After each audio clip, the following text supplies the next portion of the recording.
Ukraine keeps up pressure on retreating Russian forces and its Western allies. Town after town, village after village, Ukraine keeps pushing into territory controlled by Russian forces and pushing its Western allies for more support to cement its recent stunning gains. Kiev sought to advance farther against Moscow's retreating troops in the northeast of the country on Tuesday, pressing on a counteroffensive that has had Ukraine's military recapture key territory and boost hopes both at home and abroad of a decisive shift after more than 6 months of a grinding war. A Russian-installed official in the Kharkiv region said Ukrainian forces outnumbered Russian troops by 8-1 and had broken through to the Russian border. Vitaly Ganchev told the state-owned Rossiya 24 television channel on Monday that, quote, "The situation is becoming more difficult by the hour." A unit designed to defend Moscow from attack in the event of a war with NATO suffered heavy casualties at the hands of Ukraine, and this is according to the United Kingdom. Fresh yellow and blue flags fluttered from the tallest buildings left in partly destroyed towns around Ukraine's second city, Kharkiv, while Ukrainian soldiers inspected charred Russian tanks left along the way. Kiev's sudden surge comes after months of little movement, save for Russia's small gains in the Donbass region. The encouraging counteroffensive has lifted Ukrainian morale and prompted criticism within Russia of President Vladimir Putin's, quote, "special military operation."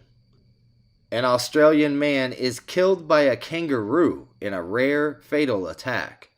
A man who may have been keeping a wild kangaroo as a pet was killed by the animal in southwest Australia, police said on Tuesday. It was reportedly the first fatal attack by a kangaroo in Australia since 1936. A relative found the 77-year-old man with serious injuries on his property Sunday in semi-rural Redmond, which is around 250 miles southeast of Western Australia's state capital of Perth. It is believed that he had been attacked earlier in the day by the kangaroo, which police shot dead because it was preventing paramedics from reaching the injured man.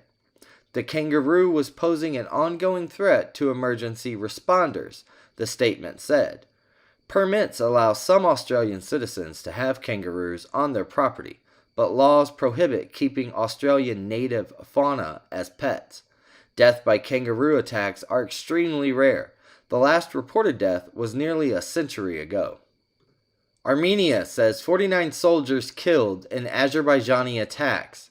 Azerbaijani forces shelled Armenia's territory on Tuesday and killed at least 49 Armenian soldiers. Armenia's prime minister said, a large-scale attack that fueled fears of border hostilities breaking out between the longtime adversaries. The hostilities erupted minutes after midnight, with Azerbaijani forces unleashing an artillery barrage and drone attacks in many sections of Armenian territory, according to the Armenian Defense Ministry. The ministry said fighting continued during the day despite Russia's attempt to broker a quick ceasefire. It noted the shelling grew less intense, but said Azerbaijani troops were still trying to advance into Armenian territory. The ministry added that the Azerbaijani shelling damaged civilian infrastructure and also wounded an unspecified number of people. Shortly after the fresh clashes erupted, Armenian Prime Minister Nikol Pashinyan had a phone conversation with Vladimir Putin. He also called French leader Emmanuel Macron, European Council President Charles Michel, and U.S. Secretary of State Antony Blinken. Dead Oklahoma inmate was suing over baby shark claim. An Oklahoma County inmate found dead in his jail cell over the weekend was a plaintiff in a lawsuit against the county, alleging that back in 2019, he and other inmates were tortured by jail employees who forced them to repeatedly listen to the children's song Baby Shark for hours. John Basco, 48, was found unresponsive in his cell early Sunday morning, Oklahoma County Detention Center officials said in a news release.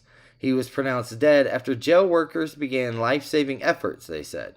Basco's death is the 14th this year at the jail, which has faced criticism over inmate deaths, escapes, and other incidents. According to jail officials, Basco was arrested on drug trafficking charges as well as carrying or possessing a firearm as a convicted felon. District Attorney David Prater said he's waiting for more information before commenting on Basco's death. Back on June 28th, the Oklahoma County voters approved a $260 million bond package to construct a brand new jail, which elected officials and jail trustees hope will serve as a solution to problems that have persisted at the facility. 2 dead, including Toronto police officer and 3 others wounded in 2 shootings in Ontario. A Toronto police officer who was taking a lunch break during training was shot and killed in Canada by a suspect who later was taken into custody in Hamilton after a second deadly shooting, authorities said at a media briefing on Monday night. Authorities said another person was also wounded in the attack. The suspect fled to Milton and is thought to have shot 3 more people, killing 1, police said. Constable Andrew Hong, 48, of Toronto's police traffic unit, was shot at close range and died at the scene, Chief James Raymer told reporters. Hong, a member of the Traffic Services Unit, had worked for the force for 22 years. He is survived by his wife and 2 children and his parents. Raymer said he met with Hong's family on Monday afternoon, along with John Reed of the Toronto Police Association, to break the bad news. There is no word yet as to what motivated the shootings, and the gunman has not yet been identified.